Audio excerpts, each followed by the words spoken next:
streaming on YouTube. on YouTube. Fantastic. And, because I think this is going to be recorded. Yes. So Oh, okay. Yeah, I can see that. I'm just going to get my Can be glasses. used against you.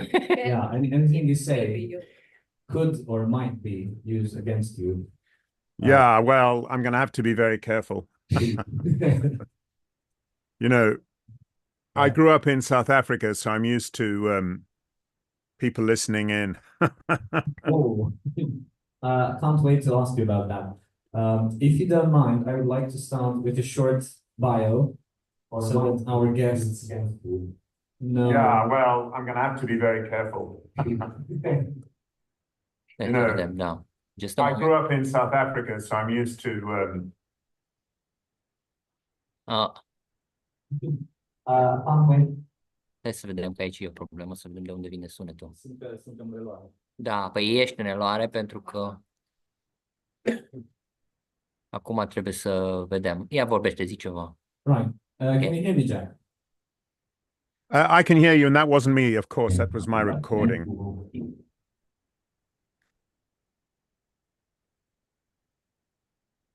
So once our beloved organizer gives us. Yes, it's the text thing. Just to put the recording on, and now I think you can go. All right. So Jack. Well, Hi, I'm listening. You're slightly breaking up, but I'm hearing you. I was breaking up inside. trying to figure out what's happening. I was just breaking up. Right. So Jack Klaff, thanks for being here. We are very grateful that you could join us on such a rainy day for Romania. I don't know how the weather's there. Where are you right now? So I'm in London, South London, near Brixton, and it's the sun is shining, but it's quite crisp. We're starting to get towards autumn. Oh, so for once in a while, we have this reverse weather thing. When London's sunny and Timișoara, which is usually sunny, is now facing 7 or 8 day in a row rain. And that's cool. So Jack, before I'm going to start this interview, I'd like for people around the country, and especially those who are present here, to know you a bit better. And if at any point you hear something contentious or untrue, please feel free to step in. Jack was born in 1951 in Johannesburg, which is South Africa.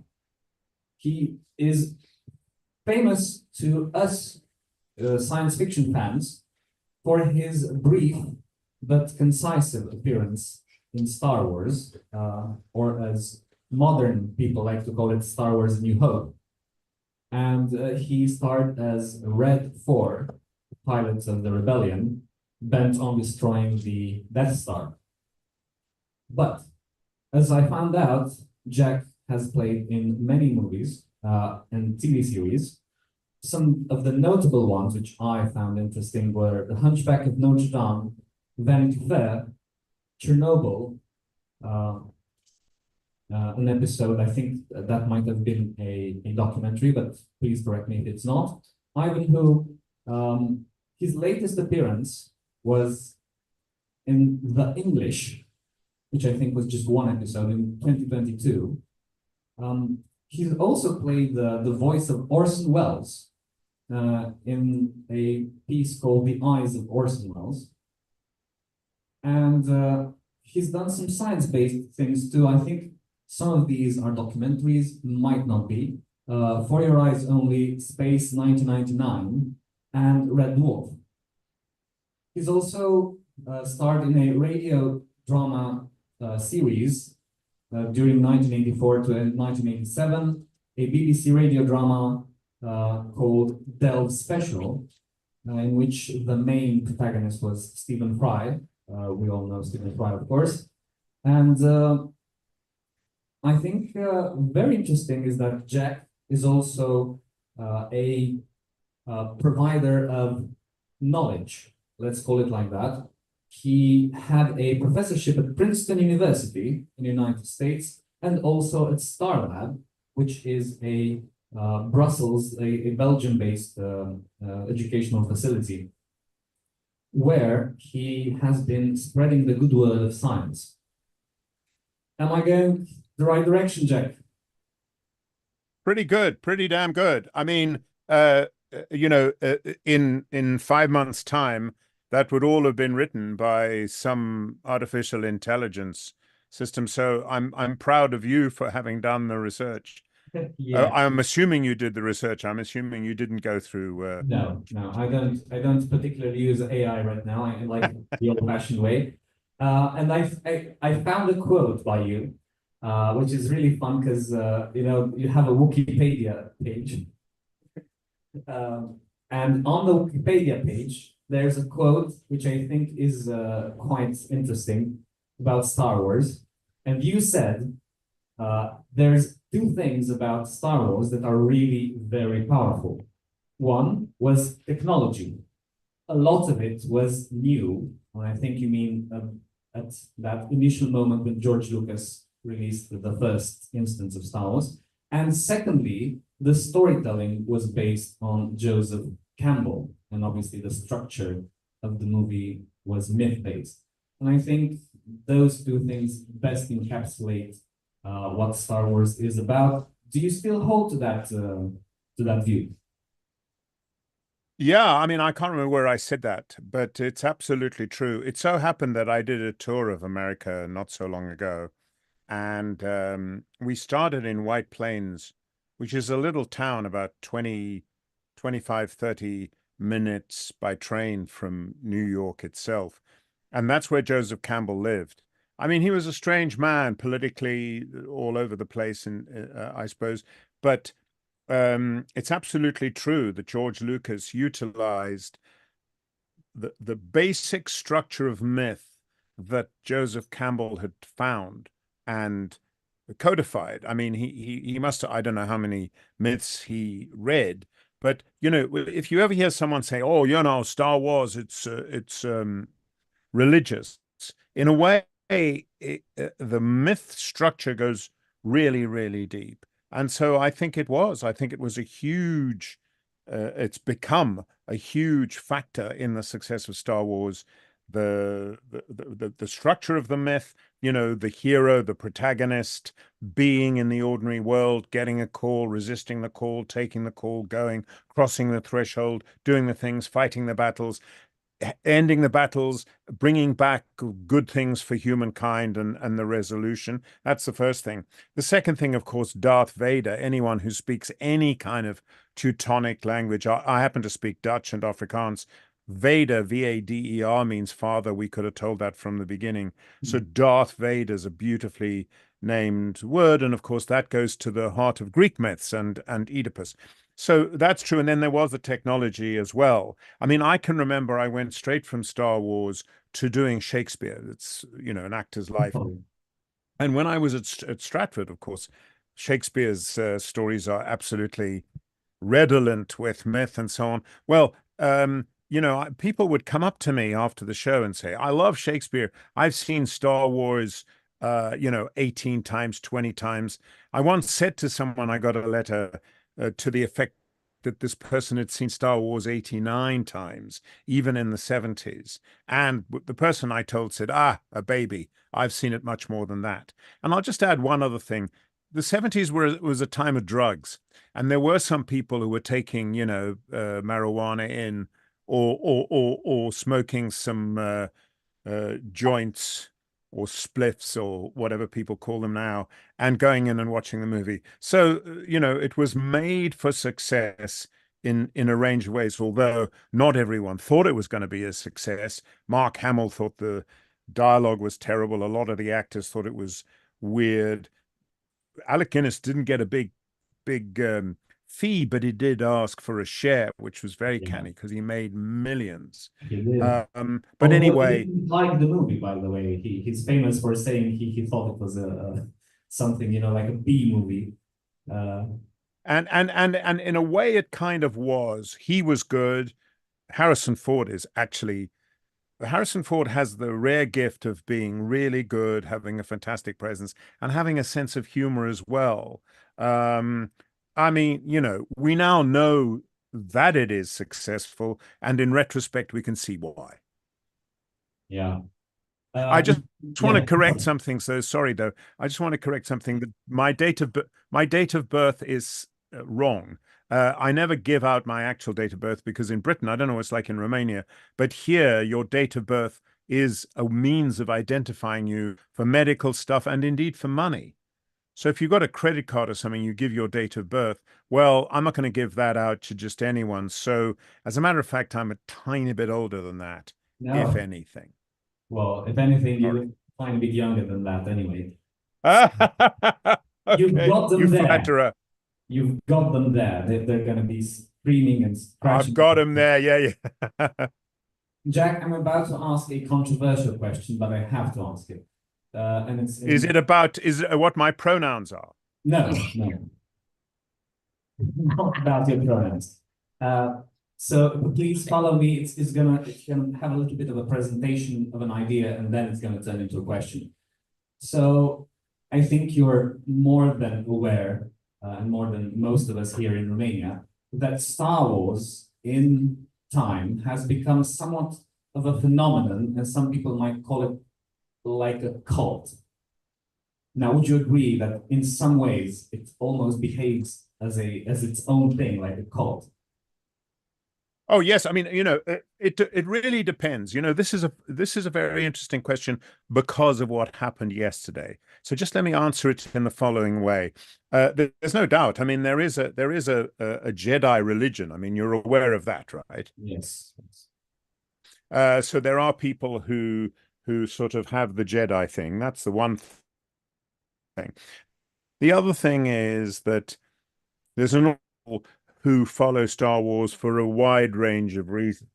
Now, as you're well aware, I go to conventions because I was in Star Wars, because I was in a Bond film, and because I was in Space 99 and so on. I was in quite a lot of stuff that were kind of classics when I was young. I want to tell you, yesterday, I was at a Space 1999 convention because I was in 3 episodes of that. And there's a lot of enthusiasm because it was a Jerry Anderson series, and it was for the second series, it was produced by a man called Freddie Freiberger, who came from Star Trek. And the 2 top stars were Barbara Bain and Martin Landau, who'd come from Mission Impossible. Anyway, the point is that you do get quite a range of people. You get collectors, business people, you get people who are going to cheat you and all sorts of things. But anyway, yesterday I'm sitting at a table, signing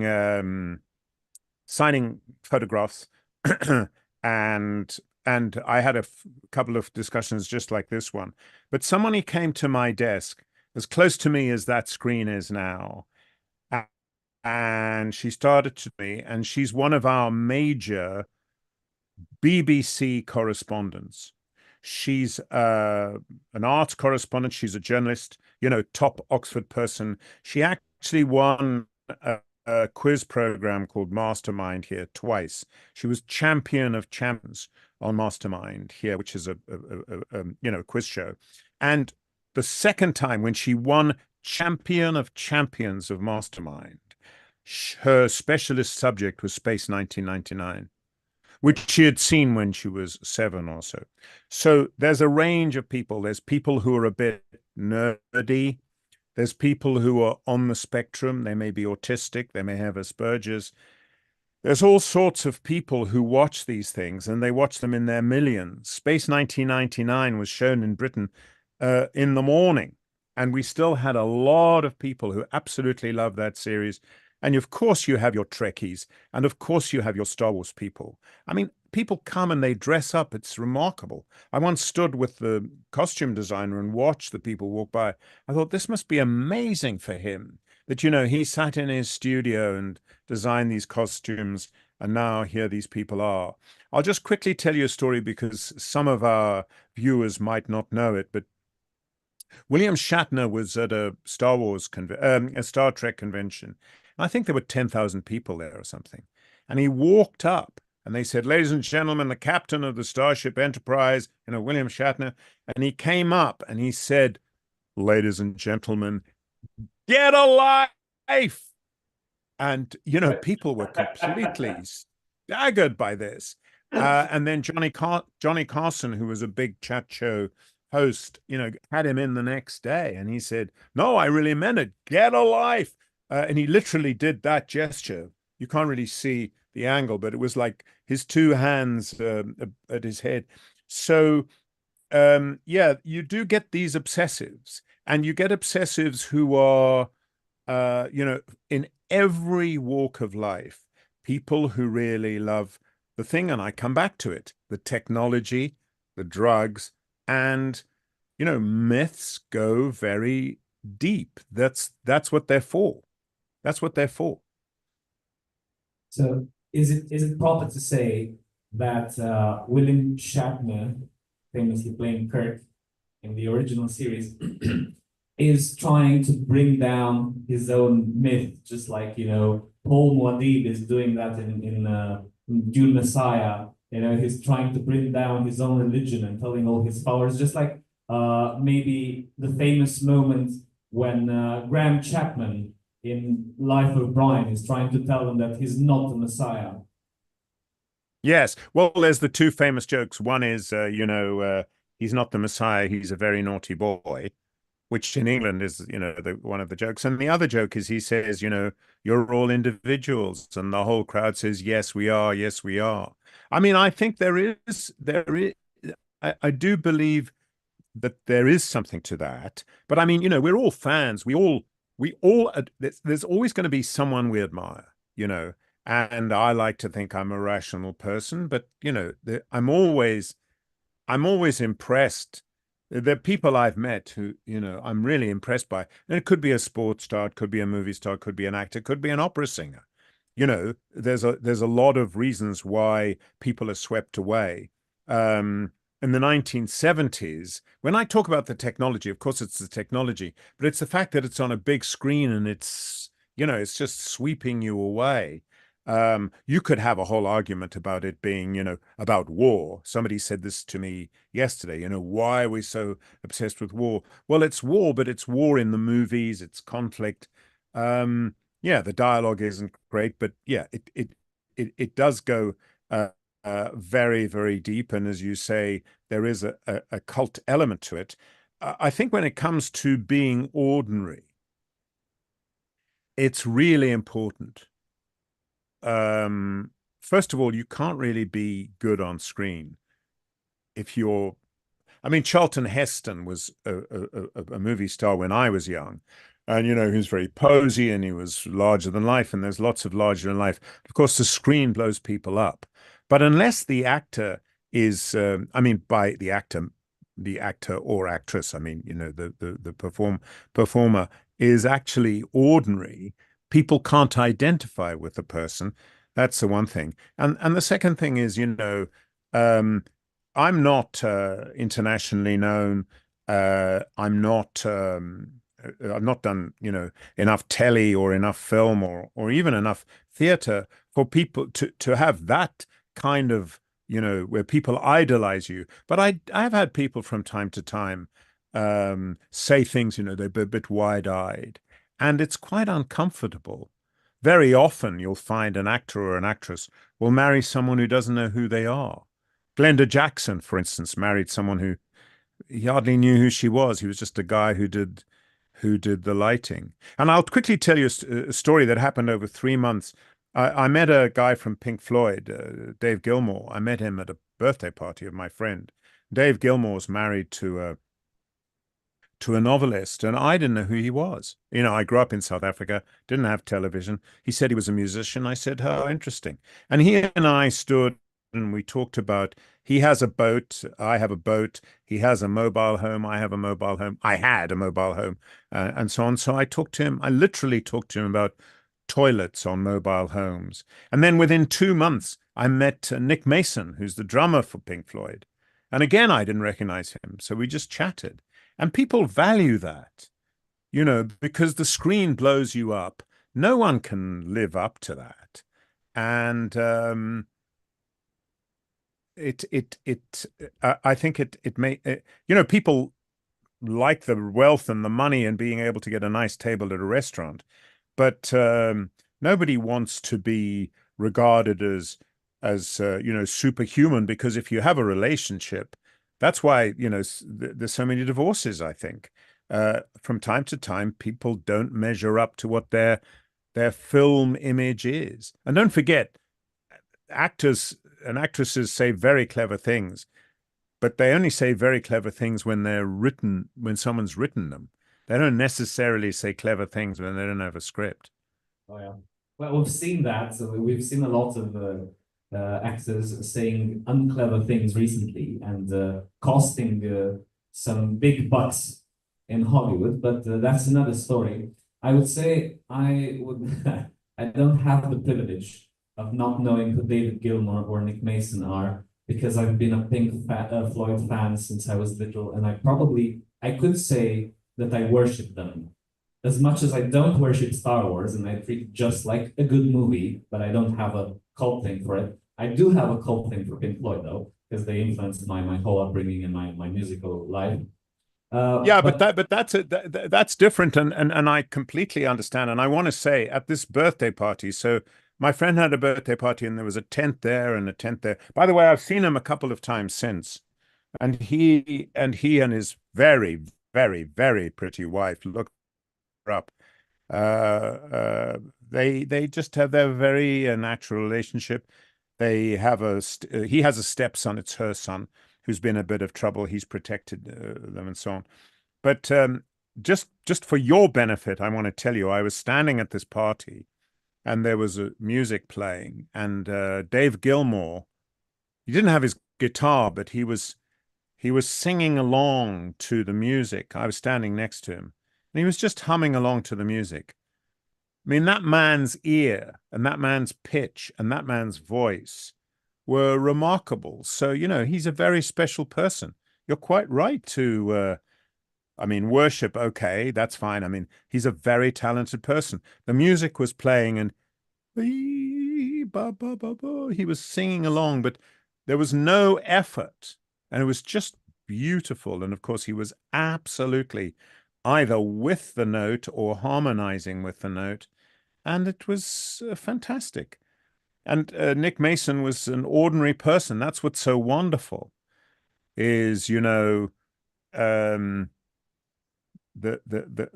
just done a show about Kafka, a show in the theater, which I wrote and performed. And there's something about, I've been privileged enough to meet some extraordinary people like that and others, brilliant scientists and so on. Most of them far more impressive than any actor. Sometimes an actor's just nice looking, you know.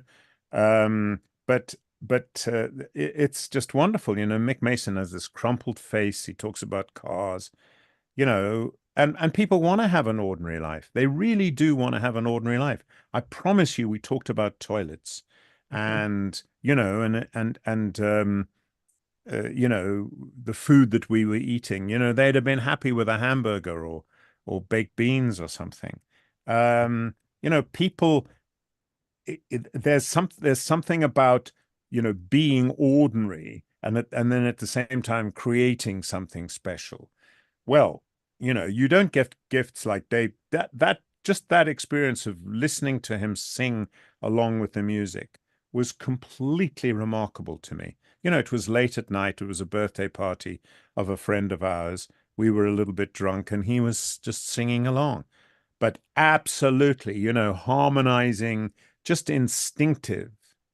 And I'll just say one other thing. I grew up in South Africa, where black people are trained to harmonize from the time they're babies. So there's no kind of, you know, sitting around and doing it like you did at school or we do in rehearsals, you know, me, and trying to get the notes and the harmony. It's just instant, and so effortless. That's what's so beautiful about it. Anyway, Well, please go on. great experience you've had. Of course, I mean, I worship them like, they're gods, but I really, really enjoy their music, and I think it's on par with the best music that's ever been written. Wow. Wow. Well, you could be right. I Yeah, mean, well, especially Shine On You Crazy Diamonds, I think that's where they hit a genius chord. wow. I Okay. wanted to get to Kafka at the end. I kept it like a surprise because I'm a personally huge fan of Kafka and his writings. But I first wanted to take a detour because, well, I have to tell you something about the Romanian fandom as it used to be. I'm not sure it's an accurate description of how it is right now. But when here in Timișoara, we had some science fiction clubs. We still do, but these are old science fiction clubs, so we have quite a tradition here. And I think that a distinguishing factor of Romanian science fiction clubs, as opposed to maybe American or British or whatever, would be that we are far less inclined to be worshiping and cosplaying, used to at least, and far more prone to the scientific aspect of science fiction. And I remember a lot of sessions we had, a lot of meetings where real hardcore science fiction was discussed, and scientific matters like interstellar flight or gravity or time travel. It was just 2 days ago we discussed this. So I see that part of your career was to have a voice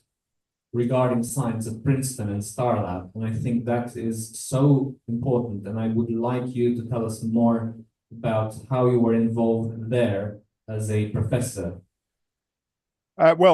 Prince. Oh, sorry. This microphone has a thing that wobbles a little bit. Okay. Talking about technology. So Princeton really, I had contact with scientific people there, but I wasn't really involved in any research at Princeton. Princeton, I actually, funnily enough, I was involved with storytelling, and that included myths.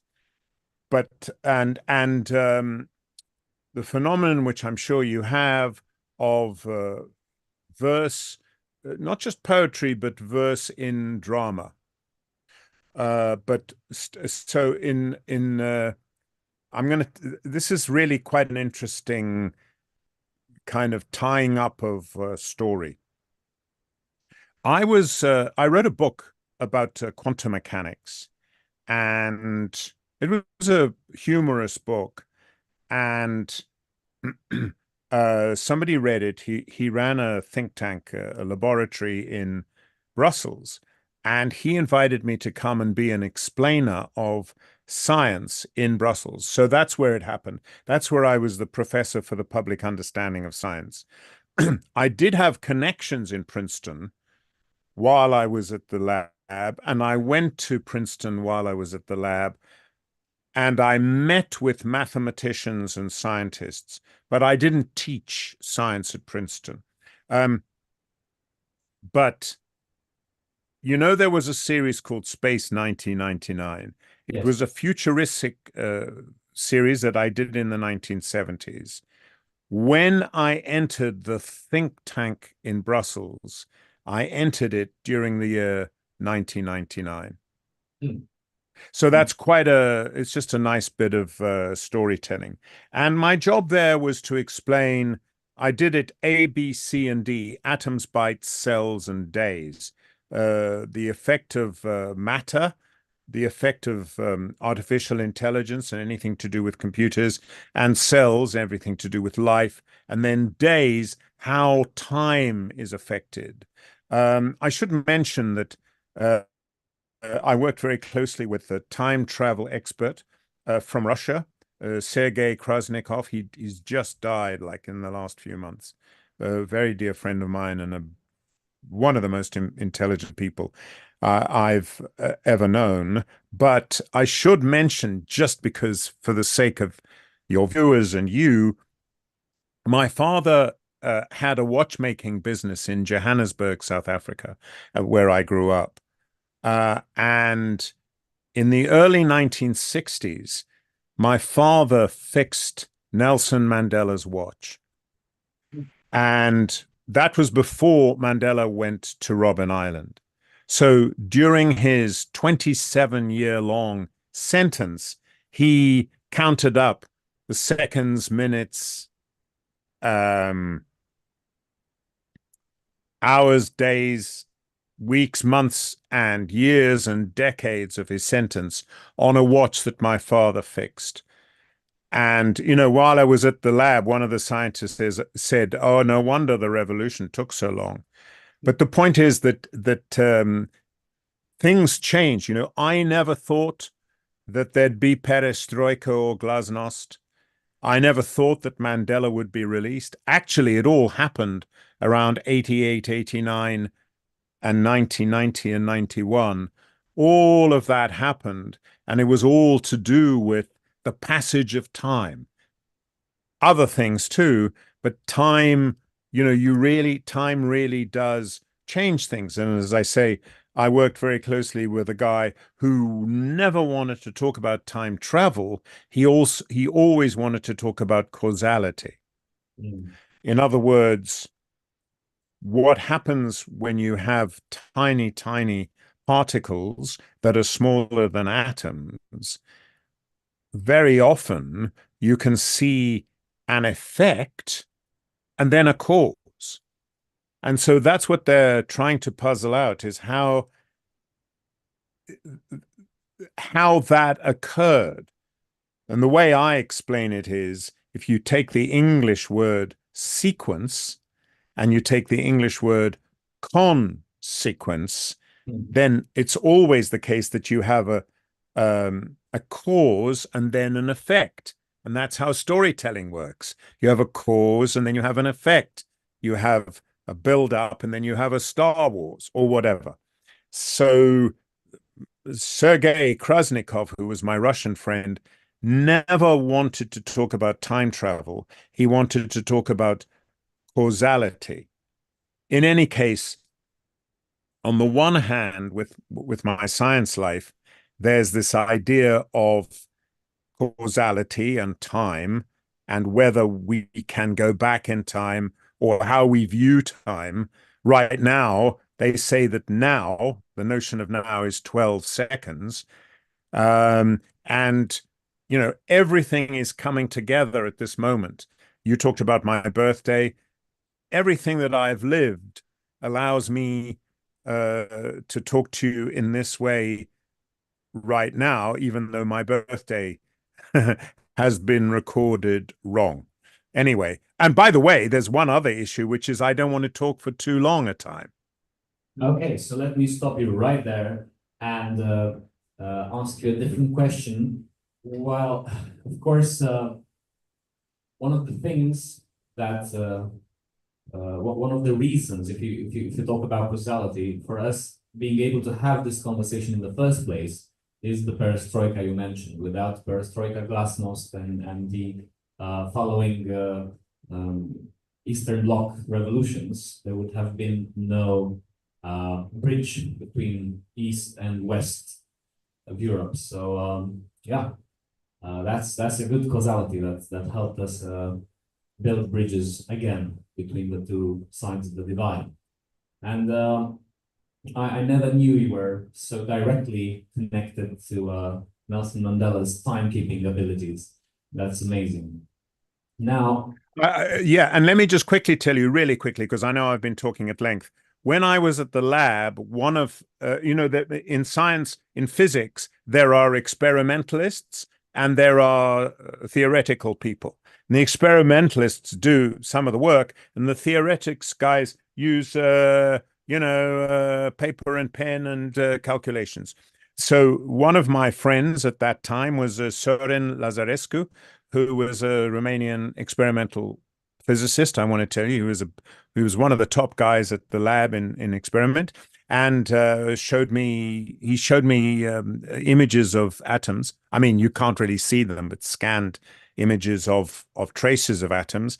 And the other connection with Romania is not long ago I played Vlad the Impaler and I can't remember the author of the play, but the composer was Vlad Mastroivici, and I sang for him. And this was a play written in 1996 called Vlad the Impaler. I have had quite a few connections with Romania, just saying. Yeah. Well, we always tend to send our best outside. So Oh, no, no, no. No, Vlad still lives in Romania.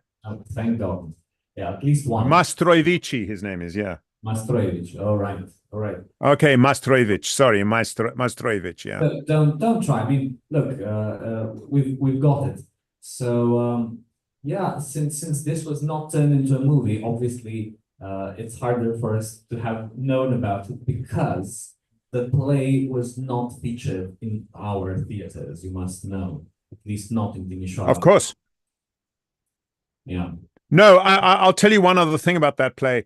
So we did it as a lunchtime performance because the theory of the author was that that it was about the sandwich, you know, that somehow Romania's in a sandwich between other countries, you see. So we did it, it was a lunchtime play. Anyway, please go on. I just thought you'd be interested. Yeah, no, we are, and all these cute tidbits about your connections to Romania are actually very important because they tie you up to this place. Although, as far as I know, you have never visited our country. I'm afraid not. I'd love to have gone. I'd love to have gone. Well, if you ever want to see the land of Vlad the Impaler, I can only tell you this: yes, come to Romania, but arm yourself with a lot of patience because his supposed place of origin is quite visited, and there are traffic jams and overpriced souvenirs for tourists to take home. But actually, that's only Dracula's castle. If you go to the real places where Vlad the Impaler lived, without turning into bats or anything like that, they're actually less visited because they attract less tourists since his life as just a prince, yeah, a prince of a Romanian state, proto-Romanian state, was not as interesting as him being, the inspiration for Dracula. Now, I want to. I've played Dracula twice. You can see why. Okay, yeah. And how was that? Did you have to wear those kind of, elongated teeth? No.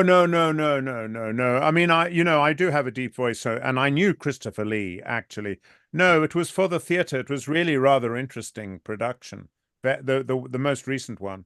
There's some nice pictures. I think you can see them on images, Google Images. There's a wonderful picture of me with a candle. It was a nice production. Good. It was very good. It was sort of stylish, you know. But and by the way, the connection between Dracula and other things that I've done, first of all, there's a connection because Byron, the poet, his doctor sort of invented a kind of horror story some years before Dracula was done. And then Dracula was written by a theater manager who was the manager of the theater where the star was Henry Irving, who was probably the first English actor to be knighted, because actors were always like low life, and then suddenly he was ennobled. But Bram Stoker, who wrote Dracula, was a theater manager. It's a great story, and it's been adapted many times.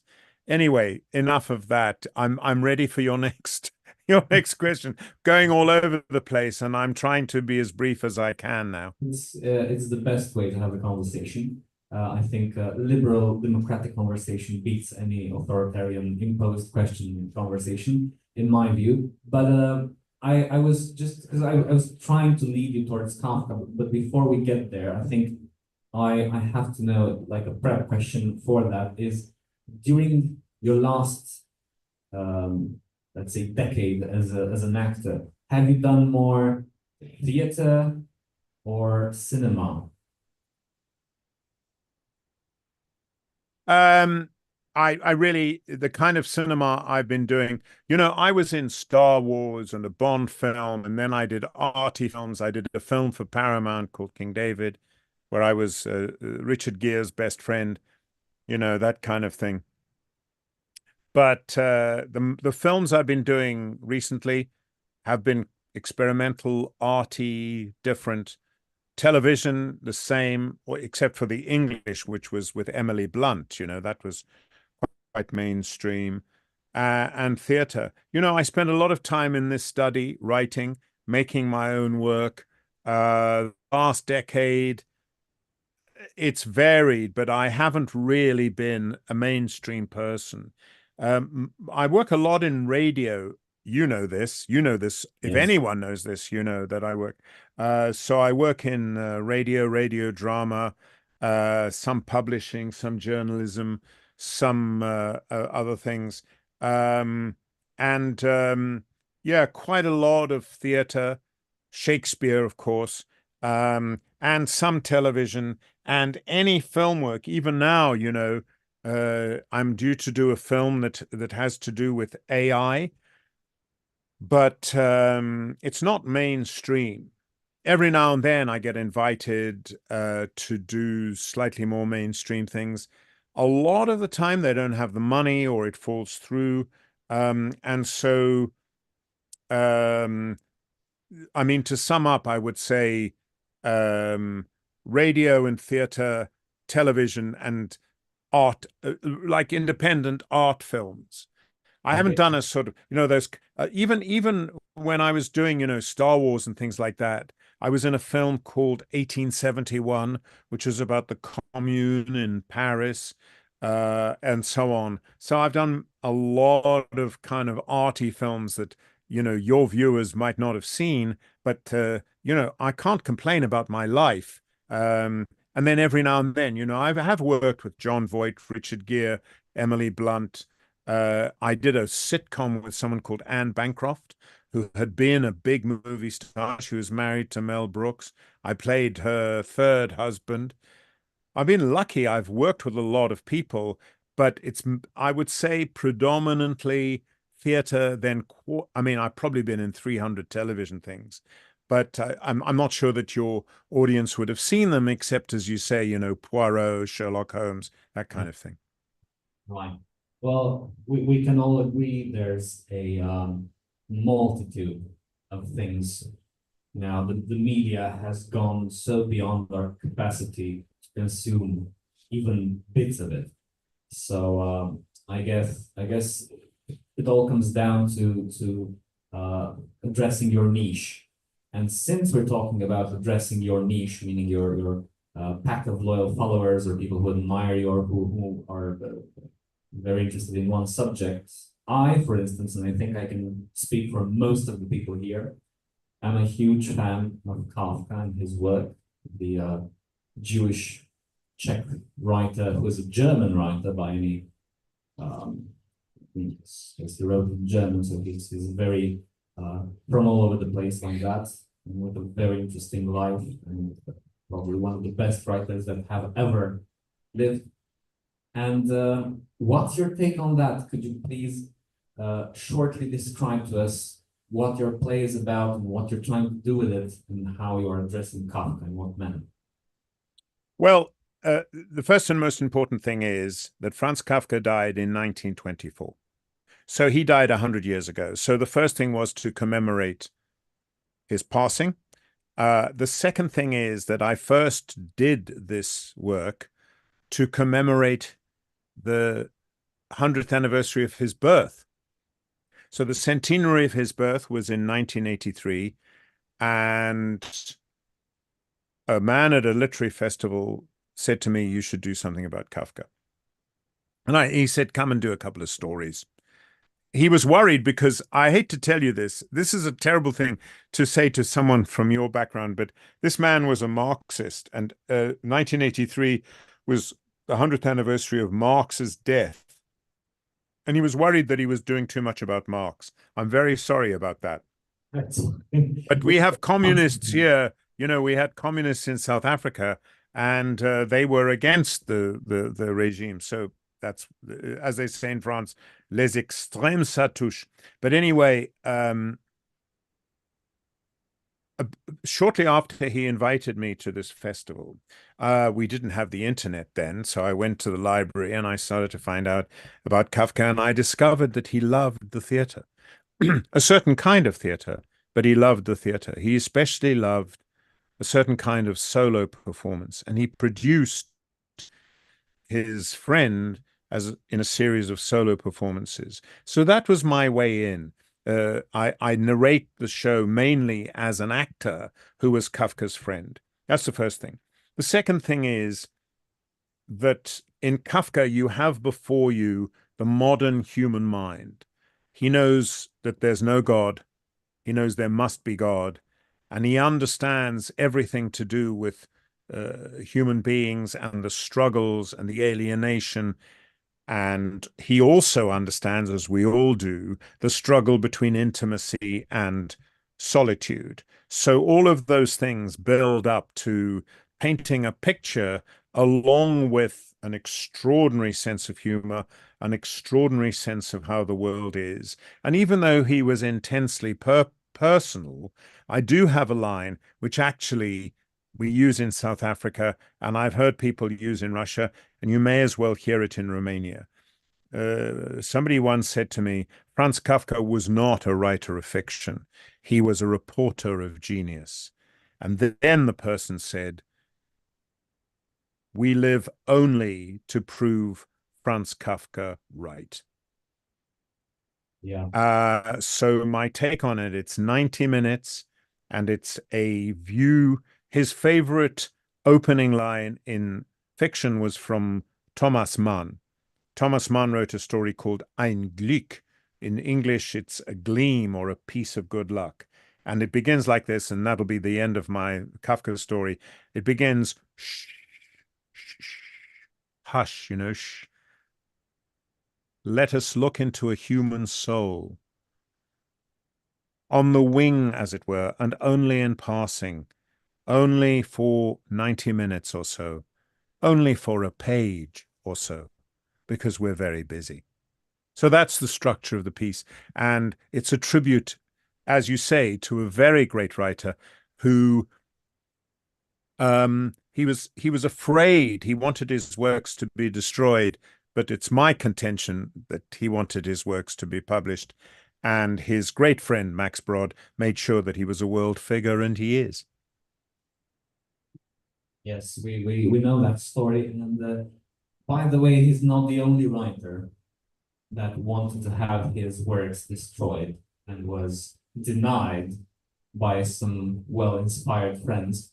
And sometimes that made me think how many other friends who were, stuck to their friendship have destroyed works of possible great authors who are now dead and forgotten.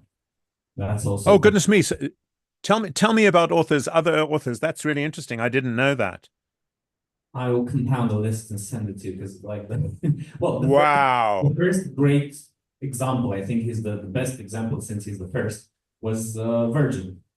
He wanted his works destroyed because by the end of his life, as was approaching death, he felt that his Aeneid was unfinished and so unaccomplished, and he asked for it to be destroyed. Of course, Caesar Augustus and the people around him said no, but and he started this trend of great, and his story is known. So since he became like a role model for writers who thought their work is not on par with their expectation of how their work should be, you can imagine there were some copycats who wanted to be just like Virgil and have their work destroyed.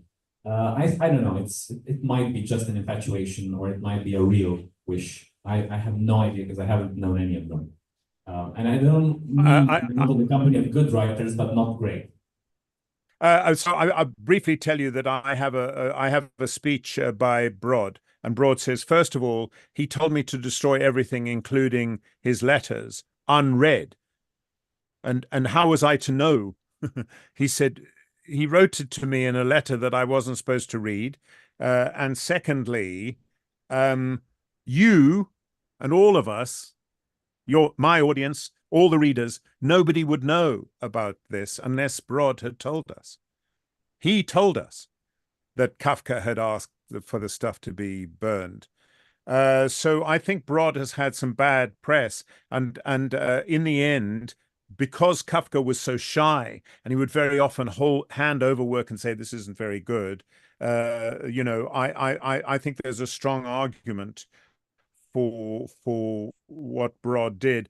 And there's one other thing, which is I think Kafka was afraid of what he was saying because he wasn't great on the old happy ending.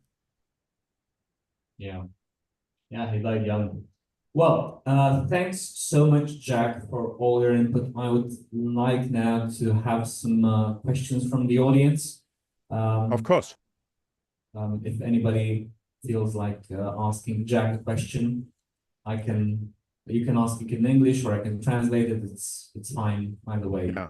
By the way, I want to pay tribute to all of you. I feel so ashamed. I've just come back from Greece. I'm trying to learn Greek. My wife and I spend a lot of time in Greece. My wife and I, well, my wife is an academic, but she's retired from academia. She still works, so we can really, a lot of the time we can write wherever we are. But I'm just full of admiration for your ability. I mean, I speak. I'm not universal. I'm really grateful and touched by your ability to speak English. And yeah, I'm ready for any questions as soon as they come forward. Sometimes people are slow to start, and then somebody says something, and then other people follow them. Isn't that the way? I think that's going to be the case here. And if anybody wants to come forward and ask a question or tell it to me.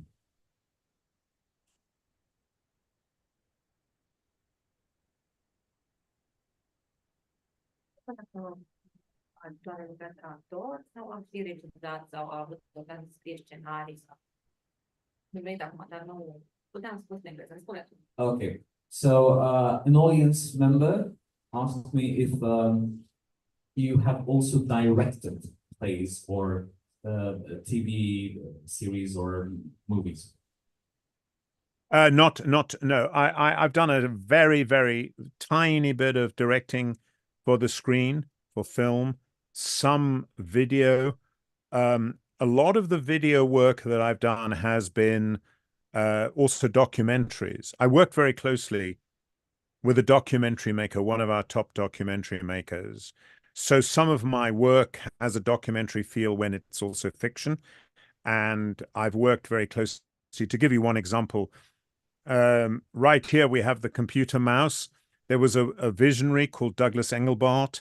I sort of co-directed and presented a documentary with Douglas Engelbart, who was one of the great visionaries. Please look him up. What a brilliant man he was. A man who really saw all the advantages of computing. I have directed in the theater quite a lot. I really enjoy it. But I'm not in the habit of doing the kind of things where, you know, you have a director and the director wants to show off with their interpretation. But I've certainly directed. I love directing, but not as much as probably I like. The thing is, very often, if you try and get something made, you have to wait a long time, and so there's no substitute for the notebook and writing the story, and then people can do what they like with it. Thank you for that question. Very good question. Thank you. Mai am o întrebare. Nu, spune tu. Ca actor, care sunt cele mai importante 3 calități sau ale unui regizor sau unui om din platou care lucrează cu actorii? Da.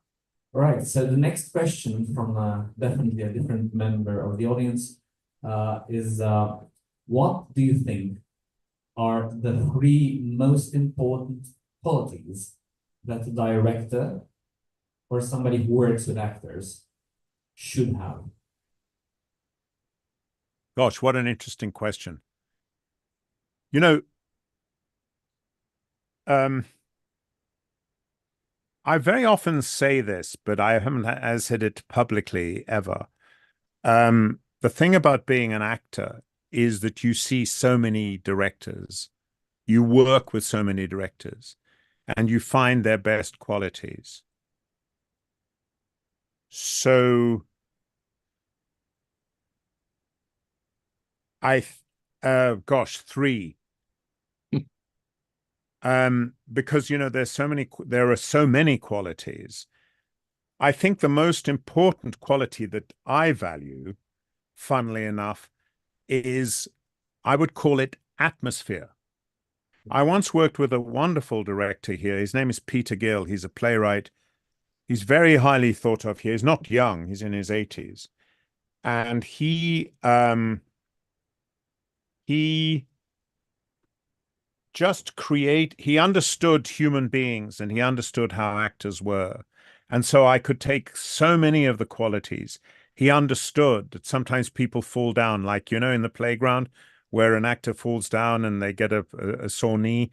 That's a metaphor for how people are.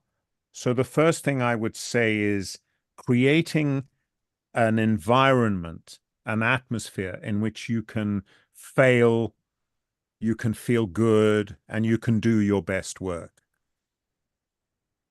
The second thing is that there is a very important balance that needs to be struck between being a tyrant, because all over Europe we have these directors who are very tyrannical, and you don't want that. People are scared. You don't want actors to be scared. You don't want lighting people to be scared. That's the first thing. But the second thing is you don't want chaos. I mean, I was just in an environment the last 2 days, this thing about Space 1999, and it was so frustrating because no one knew what to do. So it's being in charge, but being in charge without being a tyrant. In other words, knowing what you're doing. It's like a benevolent despot, that would be the second thing. Now, there's so many other qualities, but I think the third thing is to tell the story, to take the story and tell it the best way. That to me makes a really brilliant director. And the problem with directing is that people may tell the story, but it's always with it's like they put themselves on top. So you can have, sometimes directors make their names bigger than Goethe, or bigger than Shakespeare, or bigger than Arthur Miller, So I would say those were the three tops. There are others, but I think those are the three tops. For instance, the ones that aren't at the very top, like casting, like having a sense of humor, like being humble, but they come after those main ones. Tell the damn story and it's so important with the thing about not being tyrannical. It's also not having people completely confused. If someone is too strong, that's frightening. But if someone is weak and people don't know what they're doing, it can be really horrible. That's really horrible. And everyone's standing around going, I don't know what to do, So it needs to be a sort of firmness and so on. There's so many other qualities, that. Jack, I'm just getting slight deviation from that, and please just briefly tell us how many of those three qualities that you named did George Lucas possess? Well, it's very interesting because I only knew George Lucas very briefly. On a film like that, that's different. I'm talking about directors in the theater. In film, it's completely different, because what George Lucas did was he hired a first assistant director who was a very nice person, but very loud and very clear. So he would say, okay, next move. And people would come and go, and he was there, you know, telling everyone what to do with great clarity and loudness. I mean, for instance, I was in a capsule, but it wasn't a real capsule because it was on a board. You know, everything was going to be painted in later, or we wouldn't call it Photoshop then, but everything was put in later. So I was just in a capsule, and there were 10 guys shaking the board to make me look like I was shaking. But the first assistant was, "Hello, Jack, nice to see you," loud and so on. And George Lucas was just in a corner going, "Thank you very much. Good job. Thank you." So he wasn't like, he had this beard. In those days, he was dark, he had glasses, dark hair, dark beard. Hi. And, he just looked at me and he literally said, "Okay, Jack. Okay. Okay, look there. Okay, look there. Okay, good, still good. Okay, say your line." And I said whatever my line was. And then that was it. So he wasn't really, he was just, he could have been, a continuity person. But so that's different. When it comes to film, it's a different thing because, what's great about Spielberg is he doesn't waste time. He doesn't rehearse. He knows he wants to get it in the moment. And he has a vision. Like Orson Welles did, he knows what he's going to do. So he gets the footage that he wants, and he really knows that he's going to pull it together in the editing suite. So forgive me, when you talked about directing, I was really thinking of the theater. Yeah.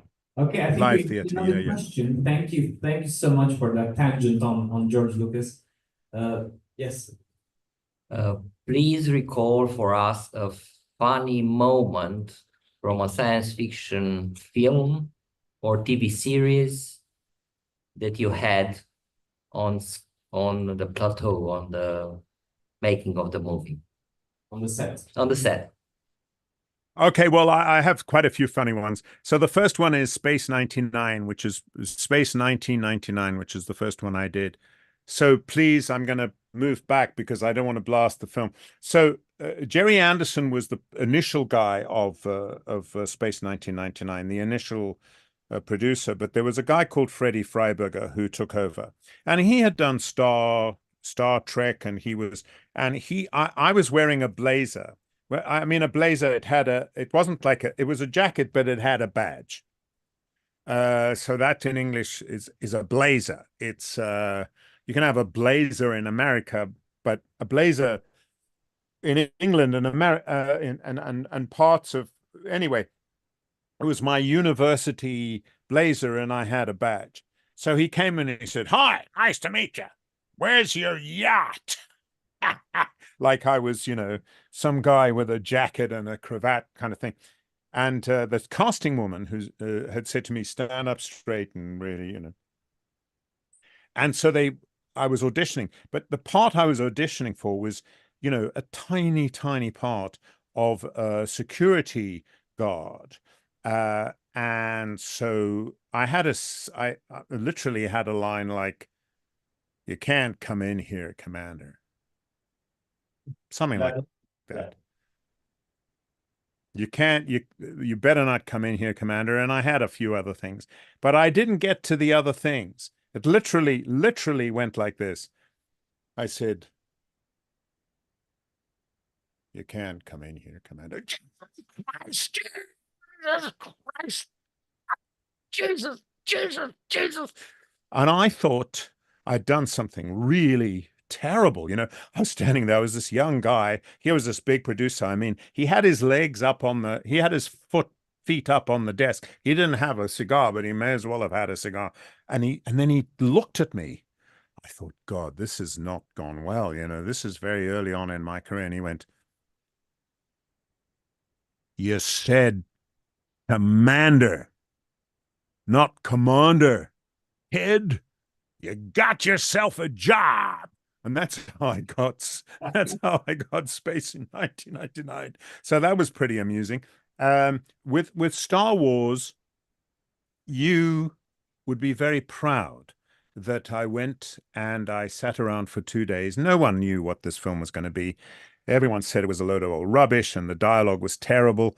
I'll tell you now, secretly, Mark Hamill has become a really rather nice, dignified, very bright, young, middle-aged man. He's very amusing. He's very good politically, I think, some of the things he says. But he was a young kid, and he's talking a lot about the film and everything like that. Anyway, we had dressing rooms, even though I was playing a tiny part. And you'll be happy to know that I sat in that dressing room, or lay down in that dressing room, and read Turgenev. I read we call it in English, Fathers and Sons. So I read Fathers and Sons. And the other amusing thing is, once it came out, nobody knew it's going to be so successful. And people would tell me, how many times they'd seen it and so on. Somebody came up to me after I had been in a Shakespeare play at the Royal Shakespeare Company in Stratford-on-Avon, Shakespeare's birthplace. She said, "Hi, I really enjoyed the performance, really enjoyed the Shakespeare. Were you in Star Wars?" So that was the kind of yeah. Shakespeare be damned. I'm just trying to think. Star Wars, yeah. Wow. Yeah. So I mean, that's a couple of quite funny things. If anything else comes to me, I'll certainly tell you. Yeah, but get a life. That's at this point, I feel like it's a huge injustice that you did not take part, as far as I know, in the radio production of Shakespeare's Star Wars. I think you know about it. I didn't know about it, but I want you to, because one of the things I'm doing next is I'm going to New York. I shall be doing Kafka in New York. His letters were sold in New York, and he wrote a novel. I'm sure you know this. All of you will know this. He wrote a novel called America with a K. But I'm also doing a show about Shakespeare. I've done some Shakespeare in America, and so that's fantastic. Yeah. I mean, I will tell you something. So we have a new prime minister here. His name's Keir Starmer, and he's sort of notionally left wing. He's like middle of the road. Labour used to be a socialist party. It's like middle of the road. But anyway, politicians always now, they have to say where they're from. Like Kamala Harris has to say she's from a middle class family, and Keir Starmer has been saying for a lot that his father was a tool maker. His father made tools for different craftsmen, and that's what he did. He made tools. I suppose he had a machine or something. My father was a toolmaker. Well, my son has been involved in politics. He's not really anymore, but he's worked with the Labour Party and with various high-level politicians as an advisor and so on. So he works in other things. He's worked for Facebook and for LinkedIn and so on. So he's still connected with politics. And I think they're trying to get him back now that Labour's in power to go and work with them again. But, he's got 2 kids now and so on. Anyway, he had a Twitter and Facebook post about me. And he posted all the movies and television things I've done where I've been killed. And he said it's all very well, Keir Starmer's father was a toolmaker, but look at what my father has done. Because in Star Wars, I was completely blown up. Yep. In For Your Eyes Only,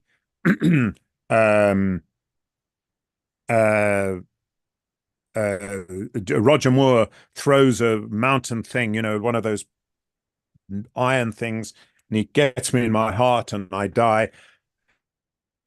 I died in King David, being, so he just posted all the footage of his father being killed and saying that beats being a toolmaker. Yeah. Jack, I think you're up there with Sean Bean. I've never worked with Sean Bean actually, but no. Well, that's fantastic. In this country, his voice is very kind of you know, it's very definitely, you know, northern voice. So it's not my voice is cultivated because I'm of the thing where you took your own voice and then you got sort of a standard voice. That's how I was trained. So if I have to do I can do voices. I think I'm quite good at them, but but he's got his own tough, very good. Yeah, he's died. He's died in a few things. That's funny. You've done a wonderful impression of George Lucas, by the way.